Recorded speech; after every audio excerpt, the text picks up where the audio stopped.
MrBeast's new show on Prime is so unbelievably fake, and there's several reasons why, starting with, in the MrBeast video titled 2,000 People Fight for $1 Million, there is a couple that also competed in that video, that also made a video about it called, I Got Pregnant at Beast Games. Now let me explain to you why that's such a big deal first before I even show you any clips in that video. Every single person that was chosen to be a contestant in that show was randomly selected through an application process. So now if you factor the fact that there's now a couple that was randomly selected into the Beast Games show, how random can it possibly be? And if all of that isn't suspicious enough, just watch what they say here. Once we officially became a part of Beast Games, we packed our bags and flew out to Las Vegas with 2,000 other contestants. 2,000. That is not a small amount of people. No, it is not. And on our way to Vegas, we ran into our good friend, Nate, who you may know as player 237. So now there are 3 people that randomly know each other that are now in Beast Games that were randomly selected. But before I get into more detail with that, do you remember how I said that this couple got eliminated from this video? Well, before they got eliminated, there was a lot of lucky things that happened to them that just randomly happened. Just watch what they say here. So here's how the games went. Ironically, Josiah and I were split up at the beginning, causing us to be on different teams. Josiah was on orange and I was on green.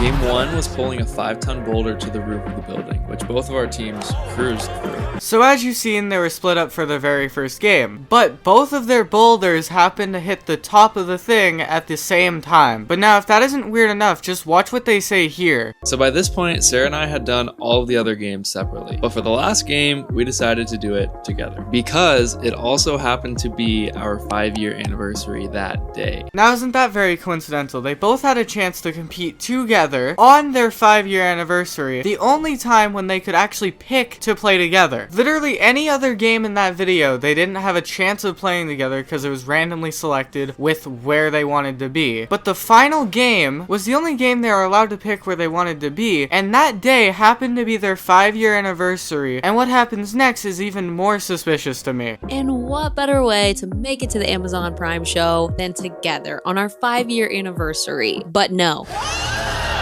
Instead, Sarah and I were ruthlessly betrayed by a girl on our platform who didn't even win the bribe money because she jumped too early. So it's almost like MrBeast paid someone to get out on purpose, so they got out these 2 people. And maybe that's a bit of a stretch, but let's rewind for a minute. There's a part of this video that I didn't show you yet, here it is. Now we didn't just make it onto Beast Games, the producers also wanted to follow our story. They had this board of people that included the top 40 characters to follow on it. And we were smack dab in the middle of it. You pick the top tier people and you're like, you get a microphone. 40 contestants are mic'd up out of the 2,000. So out of 2,000 people, they were also randomly selected to get microphones, and 2 of them happened to be a couple, and they were randomly selected. Now, if you still don't think that this is enough evidence, let's just go back to that board very quickly. Before I show you the board though, just remember, these people were randomly selected to go there into the Beast Games. All 2,000. And 40 of those people were also randomly selected to get microphones. But also, none of this compares to what I have at the end of this video. But here's the board of people. As you can see, there's 40 random people on this board, right? Except that's wrong. There is a person on the top left that was on a MrBeast video 9 months prior to when this was released. In a video called Ages 1 to 100 Decides Who Wins 250 Grand. And I'm sure you guys remember who contestant 42 is in that video because he became a meme because of how mean he was in that video. And guess what? The person in the top left also happens to be contestant 42 in that video. Out of 2,000 random people that were selected, he happened to be one of the 40 that were selected for microphones. It's starting to seem like none of these were randomly selected people. And for more evidence of this, let's go to the top right of the board. That guy kind of seems familiar, and if you are subscribed to my channel, you will know that guy isn't a random person at all, and he's from a different channel named Topper Guild. And if you were to go on Topper Guild's channel, you would notice it doesn't take a long time to find this guy guy's face in one of Topper Guild's thumbnails. And just so you guys see, it is the same person. So there's a lot of not random people on MrBeast Beast Games video, but do you remember that thing I told you about at the end of the video that I was going to be talking about? This is the big smoking gun of the video. In the MrBeast video uploaded 5 years ago titled, Last to Fall Wins $1 Million Part 1. And it seems to be a normal video of MrBeast until you notice one of the contestants. It's this guy named Akira, and Akira ends up losing in this video and we never see him again. Until now in Beast Games. In Beast Games, he is the contestant 539, and if you recognize him, and you probably do, it's because they focused on him way too much throughout the entire series, especially episode 7. They made him the good guy throughout the entire series up until episode 7, where he gets out, but he also makes $300,000 because of a Lamborghini he wins, and he also is in charge of getting out 6 people.